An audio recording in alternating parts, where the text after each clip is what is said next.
And welcome to the Knowing Show. I am your host, Christene Marie. We are going to be diving into our review lessons, and then we will jump into lesson 87 today. Lesson 40, I am blessed as the Son of God. Lesson 41, God goes with me wherever I go. Lesson 42, God is my strength. Vision is his gift. Lesson 43, God is my source. I cannot see apart from him. Lesson 44, God is the light in which I see. Lesson 45, God is the mind with which I think. Lesson 46, God is the love in which I forgive. Lesson 47, God is the strength in which I trust. Lesson 48, there is nothing to fear. Lesson 49, God's voice speaks to me all through the day. Lesson 50, I am sustained by the love of God. Lesson 61, I am the light of the world. Lesson 62, forgiveness is my function as the light of the world. Lesson 63, the light of the peace brings peace to every mind through my forgiveness. Lesson 64, let me not forget my function. Lesson 65, my only function is the one God gave me. Lesson 66, my happiness and my function are one.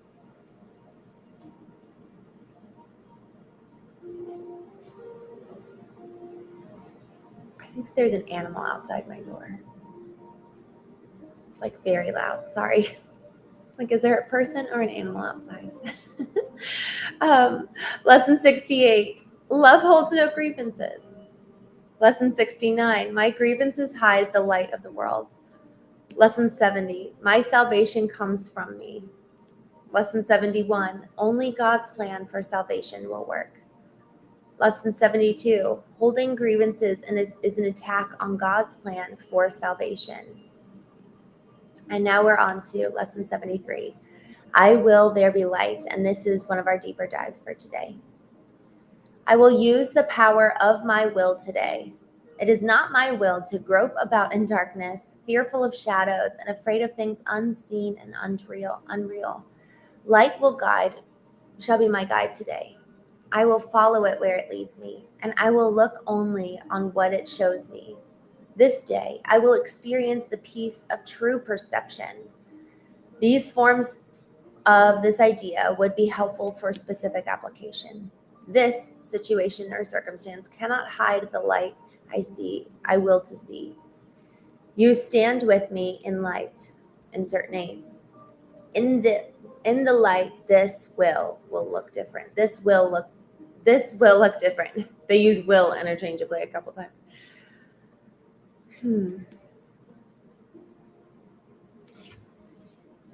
We have this very extreme balance between two nuances and two kind of extremes, both coexisting. A friend of mine, he actually came on the Knowing podcast. Oh, I never dropped the link to the Knowing podcast with Kamal. I think I was talking about that yesterday. I'll do that hopefully after the show if I remember. But this gentleman, Dimitri, he came on the Knowing podcast, and we had such a good conversation. And he said, he was the one that actually said this to me, and I've been resonating with it ever since. He said, the most mature, or like a mark of maturity, is the ability to hand two seemingly opposing truths. So for me, when I faced that so like kind of starkly when I kind of went through my own dark night of the soul, when I was trying to comprehend, it was like my childlike brain at the time could not comprehend how, just to be honest, how my husband could love me and leave me. Like, I didn't understand that. And my therapist was like, well, it's like that saying, like, somebody can want to have cake and also be really fit, like, oh, I guess that's not a saying. I was thinking of the saying, have your cake and eat it too. I guess it's kind of like that. And so there is something here around kind of, okay, two seemingly opposing truths coexisting. And those are the will of God and the will of us. And both of those can actually coexist, because they do. Either I am submitting and subservient to the will of God, and thus I am willing for his will, or I am willing for my will, or not even my will, but I'm willing something in opposition for that. Because the reality is that we do have a will. And for so long as, like, a lot of times I've actually seen this. I've seen this in my experience, Christian women, where it's lying over and being a doormat and just kind of like playing dead. Like, I'm just here to serve people and I don't matter. And, the only thing that gives me value is kind of killing myself. And hopefully now I'm worthy. And we talked all about the need for impact and the need to serve last night. So that is important, again, with nuance and holding seemingly conflicting truth. But the reality is that we are a person and we do have wants and needs and wills. And the question is, are we awake? Are we allowing them to wake up, and thus pointing them and kind of orienting them to be in alignment with what God says is best for our lives? This is what I mean by vertical alignment. We can be horizontally aligned. We can be oriented towards the rest of the world and looking to everybody else to give us meaning, and looking to them to kind of define what makes us worthy. But if we're willing to, again, if we're bringing our will into alignment under God's will, both wills still coexist. And I could easily be outside of the will of, the superordinate principle. My will exist no matter what. It's just whether I'm bringing it into alignment under his and the hierarchy of submission. Because then, man, now I'm motivated and propelling myself forward, and I'm awake and alive, and I'm energized, and I'm experiencing life in a visceral way, and I'm fully engaged, versus, well, let me just exist here and kind of see what happens. There's a lot of sitting on laurels. And so this is where today's lesson, I will, there be light. It's like, what do you want? What do you will? We get what we want in so many ways. We were talking about this last night as well. One of the questions, we were talking about a couple different examples and like a couple different scenarios of how we can exist, in the world. And we were talking about some specific things for areas for different people. And I think a really important question that we need to remember to ask is, well, what do you want this to stay the same? And last night we had a couple of real honest conversations around like, yeah, I actually do want my life to stay the same. And it's like, good. Like, I'm glad that you're content and happy with your life. And that's actually a beautiful, wonderful thing. So now let's not put our attention and desire to changing the will if you're actually in alignment with what you want, what you feel is right for your life. You know what I mean? Like, we don't need to change our will if we're wanting it, unless it's outside of the will of God. For us to come in and tell somebody, oh, you're willing and wanting the wrong thing, that's our responsibility. Y'all, this is where it's so incredibly important, because this is where we're all really different. I could have a very different mission for my life than you. And so my wants and wills need to align with that mission that I have uniquely with God. And so this is where identity comes into play. We talk about the amalgamation of identity. Identity A is, this is who God says that I am, and this is universal. Every single one of us is called, chosen, adored, loved, worthy, accepted.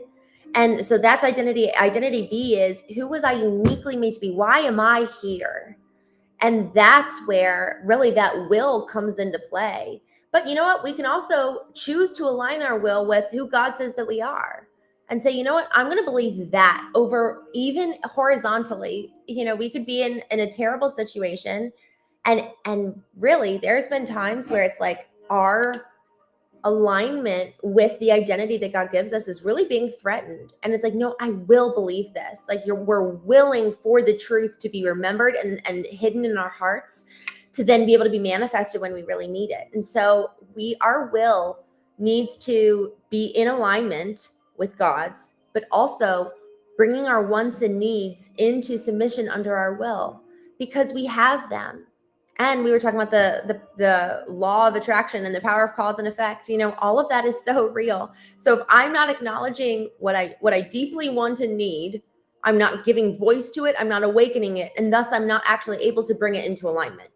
We cannot bring anything into alignment that we do not know. So taking the time to know what's going on inside of us thus allows us to bring it into alignment and thus be in control of it. We have to be aware, then understand, and then we can control according to the definition of emotional intelligence. So this is why going inward is important, so that yes, we're in control, but also so that we can achieve this glorious mission that each one of us has.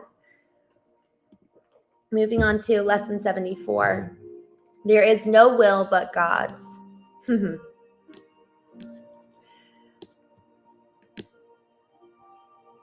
The irony of this coming right after what we were just saying with there being two wills.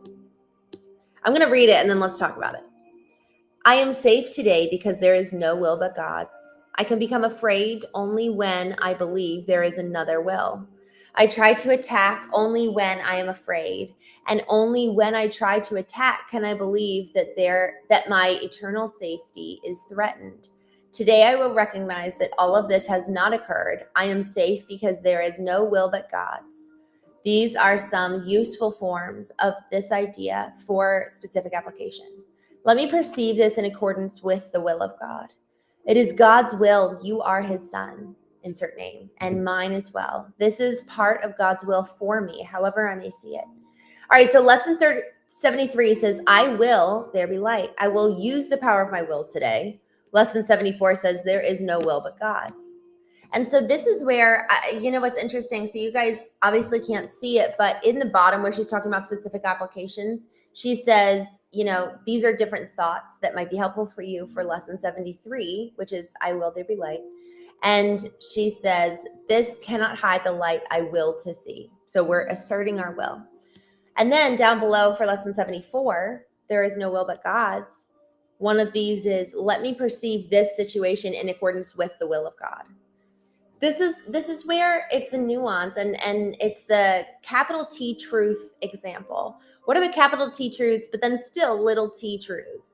So our will has a little w and the will of God has a capital W, because that will of God is the superordinate one. That's what takes hierarchy. So yes, we do have a will, and the ultimate will is the will of God. And that's the one where it's like, hey, there's nothing better. There's nothing more powerful than the will of God. And here's what's interesting. I mean, I'm not even actually going to address this, but I'm going to bring it up and cause a ruckus. Can we ever truly make something happen that is not at all the will of God, where God's like, what?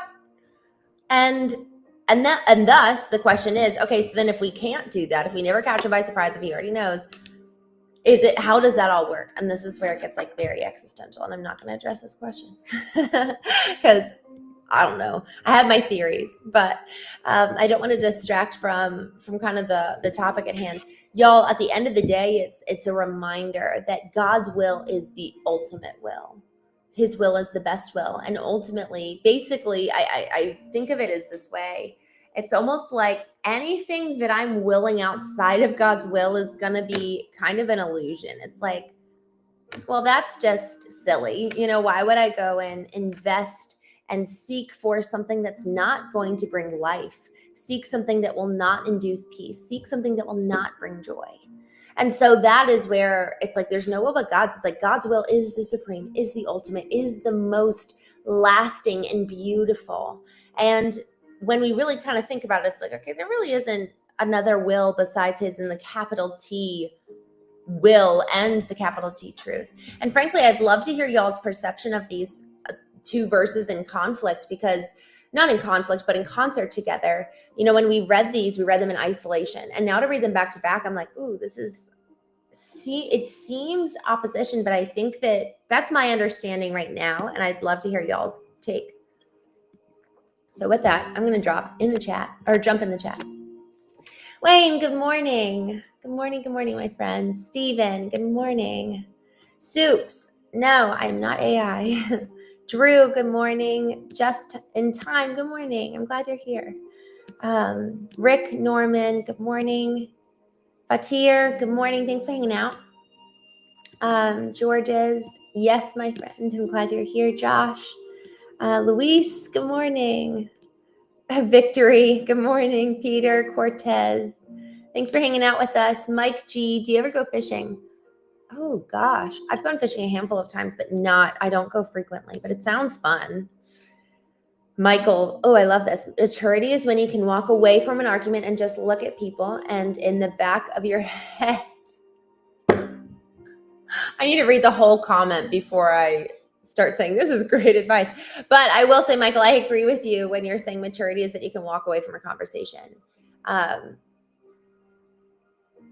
I actually think that that's really, really beautiful to have that ability to do that in conflict. I will say I actually think the greatest mark of maturity is to be able to, not in general, but in this case, the example that you gave, I actually think it's being able to not have them get under our skin, to be impervious. Y'all, that is freaking powerful. That people can say things, do things, try to poke at us, and we're good. We just remove ourselves from the situation and we are not bothered. Y'all, that's power. That is incredible. That's freedom. That is power, to be impervious to the pokes and prods of other people where they're trying to hurt us. They're trying to get under our skin, and we know how to protect ourselves. Yesterday evening, we talked about how to protect the inner child. And I think that's one of those ways we know how to effectively protect ourselves from those people who would come in and poke. So I think that was, I liked where you were going with that. All right, let me keep going.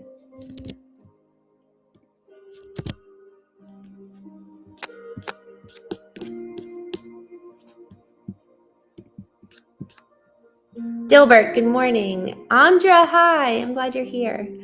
Ravenclaw or Foxclaw, good morning. Of the Ultimate Mission. I love your title. That's awesome. El Merrill, good morning. Thanks for hanging out.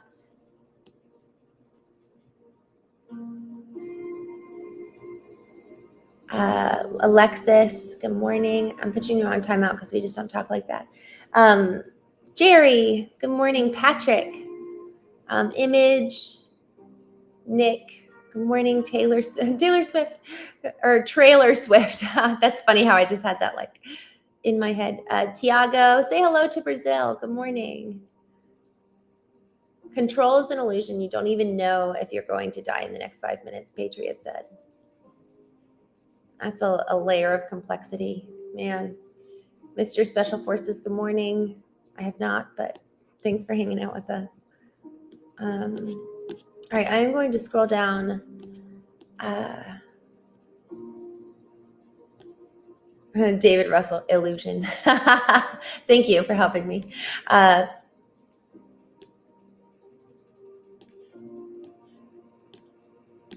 right, just scrolling. Alan Korea, no, I am real. Ben R, hello. Oh, I like your pretty fonts.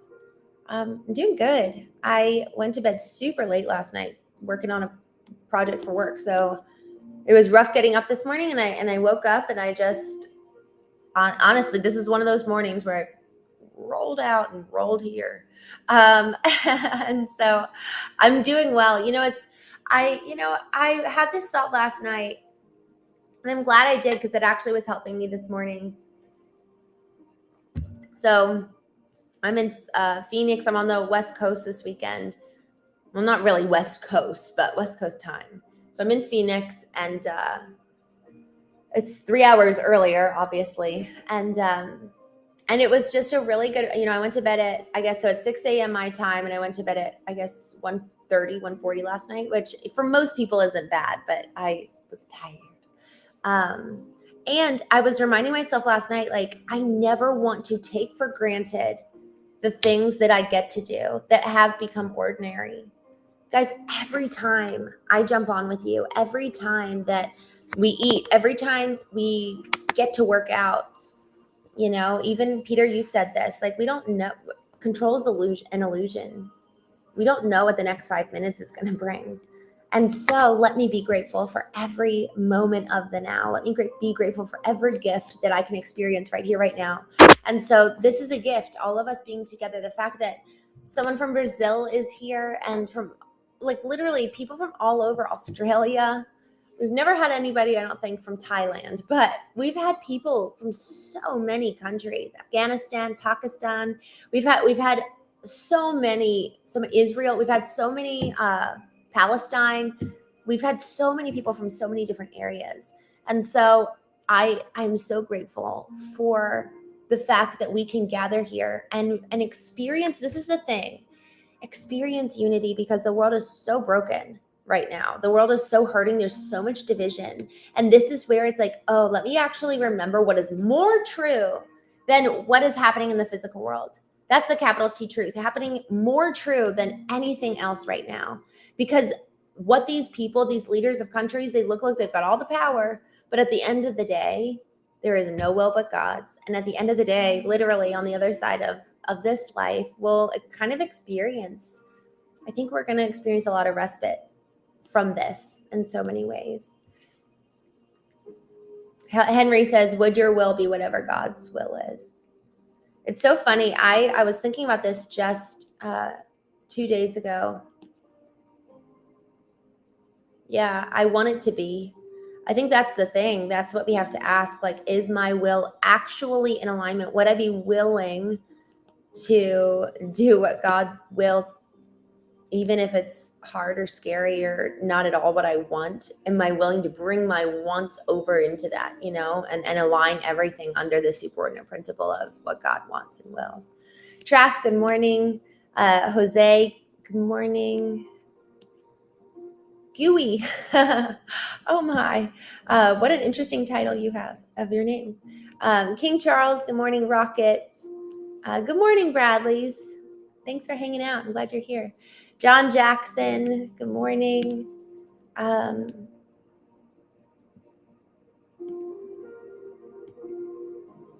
CMJ, well, my wife and I just had that discussion last night. Interesting. Oh, isn't that cool when that happens? It's like, all right, I'm on the right track. You know, I love that. Kyle says, greetings, is this about ACIM? Yes, we read A Course in Miracles earlier. Every morning we read a lesson or two, and then we read one lesson. Today we read 2 reviews. But yeah. DJ. I love that. DJ H says the second half of that maturity is not what maturity is. If you're in the back of your head cussing people out, it won't be long until you crash out. Immature, trying to act mature. I agree with you. I think that's where it's like, y'all, we were talking about radical responsibility is truly a concept that is probably one of the most important values. And it's the practice of going inward and assuming radical responsibility for every single bit. Because to your point, DJH, like we could manifest, it looks like it's good, but then we are going to crash and burn. Like we are going to it's going to come out. There's a biblical concept that says you shall know a tree by its fruit. It will come forth. Whatever's inside of us will come out. And so the question is, do we like what's inside? Do we even know what's inside? And am I in control of what is inside? Am I taking time to intentionally purge and get rid of and allow for inputs to feed and cultivate something beautiful, like a beautiful garden? You shall know a tree by its fruit. Well, what kind of tree am I cultivating inside me? And then thus what's going to be experienced by others around me. So I'm glad you brought that up, because that's so incredibly true.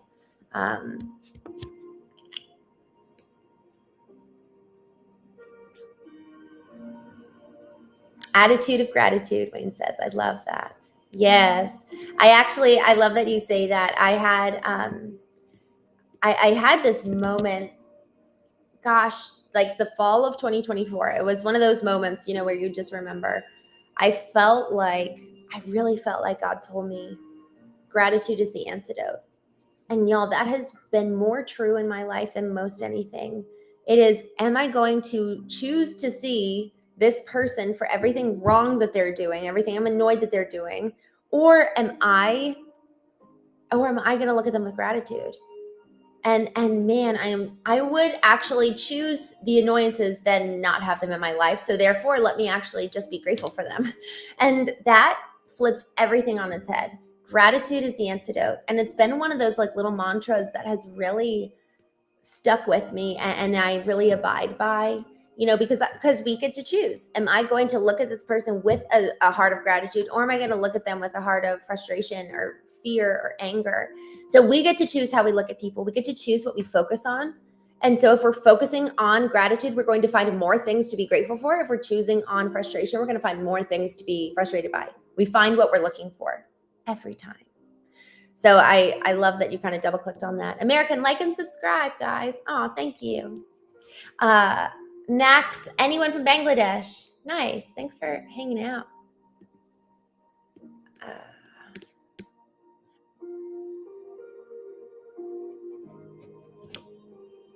You know what? Of the ultimate mission, I'm curious what you define as that, because I'm curious what you mean. And what was said that felt that way to you. I'd love to know. Have Matt, good morning. Nameless says, beautiful are the feet of they who preach the gospel. Sammy, oh, I'm so glad you're here. Sammy, it's been so long.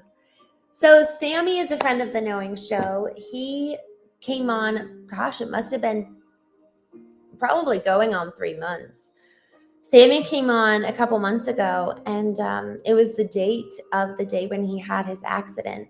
So this is what is now put in the chat. Sammy wants everyone to know about his neck being so badly broken and now having a diagnosis, C2 complete quadriplegic and ventilator dependent, as Sammy needs to tell people and help to let them know.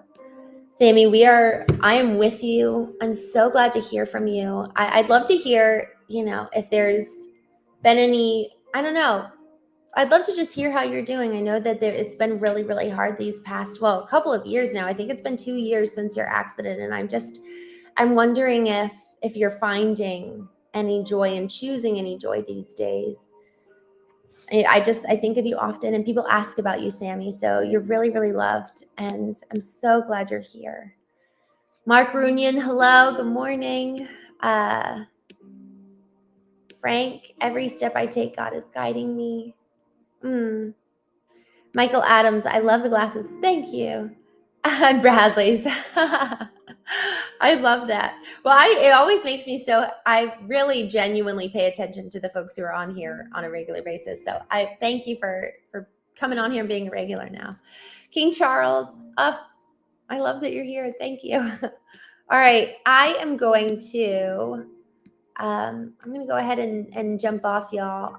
There's a day to live and a day to seize.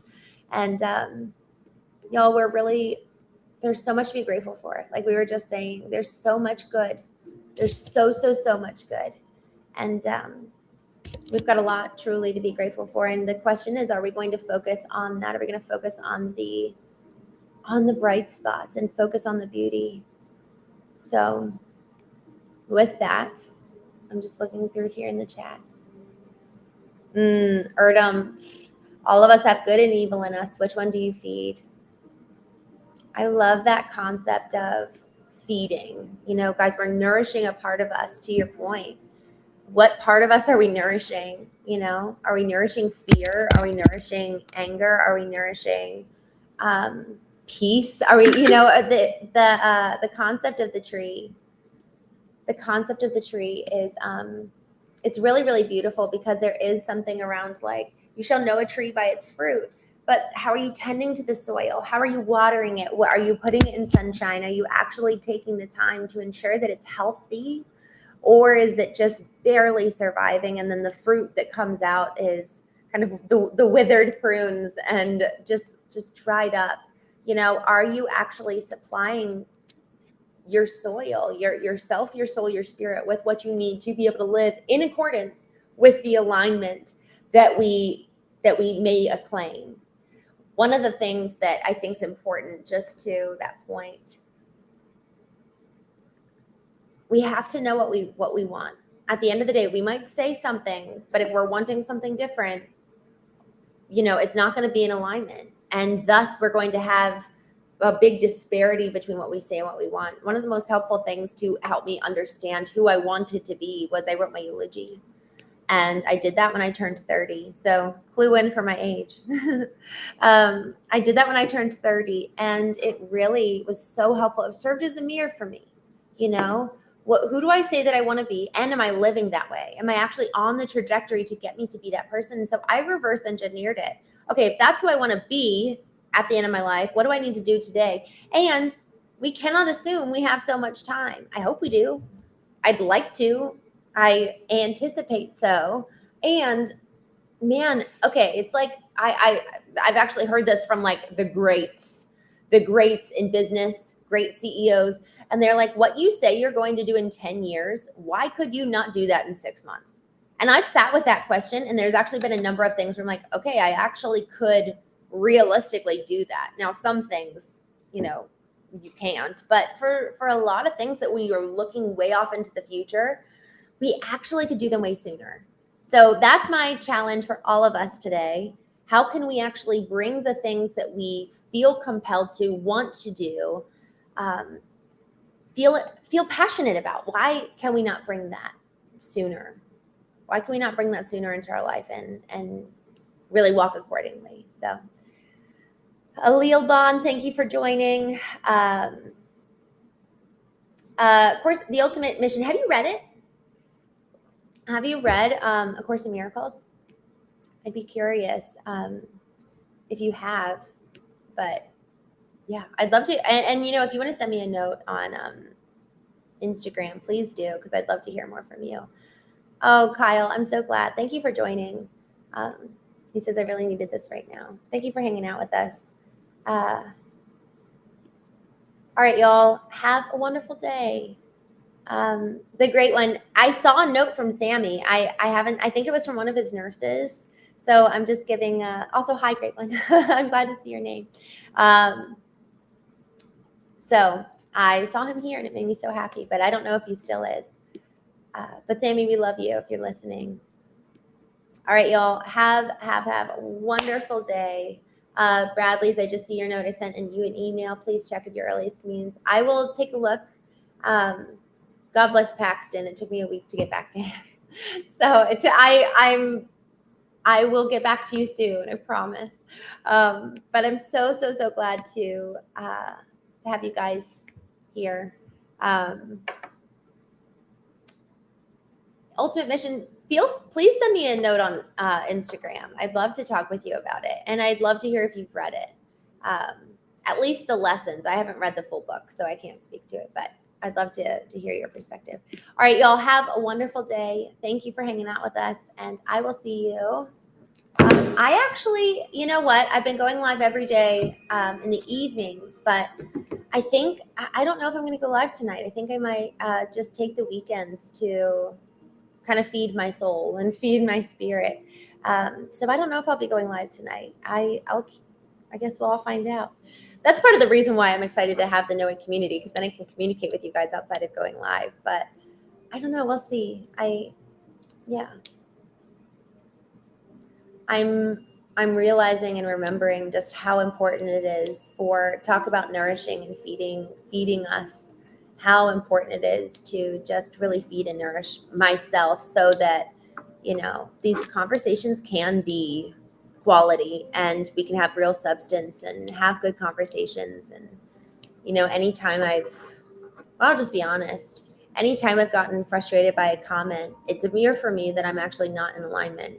So my job is to make sure that I can really maintain this ability to chat with you guys and just have so much love, and not have my identity wrapped up in the mean comments or even the good ones, and just really kind of be able to keep that approach of love. So I think I'm going to take time this weekend. I'll be on tomorrow morning at 9 a.m.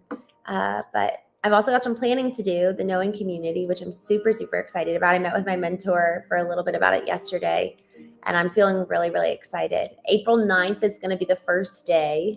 where we're going to do a roundtable where some of you guys are going to be live with me and we're going to talk life. And I'm excited. I want to be doing that on a regular basis. We play trivia on Wednesdays. In the morning show, we talk about kind of like the mental and spiritual intelligence and alignment. And I want to pick a day a week where we also literally spend time together. And there's different themes that we talk about. And we kind of rotate through who comes on and goes live with me and all that good stuff. So I'm excited. There's so many good things that are kind of coming about. And it's interesting, just kind of being thoughtful here. When I just had this sense, I was like, I need to finish my book and then other things are going to start kind of almost like working out. And that's been the case in so many ways. We have to do what we know we should before dreaming and wanting something more. It's like, well, have you cleaned your room, to use the analogy of Jordan Peterson? So I cleaned my room 2 weeks ago, got my book done. Actually, this past week, I met with my book editor. So anyways, I am excited for all that's to come, and I'm grateful for each one of you guys. And I really am hopeful that each one of us makes today a good day, because we have the power to do that in so many ways. We have the power of choice to choose our outlook and the power of choice to choose gratitude. So with that, have a wonderful day. I will see you tomorrow morning, 9 a.m. And I will talk to you then. Bye, my friends.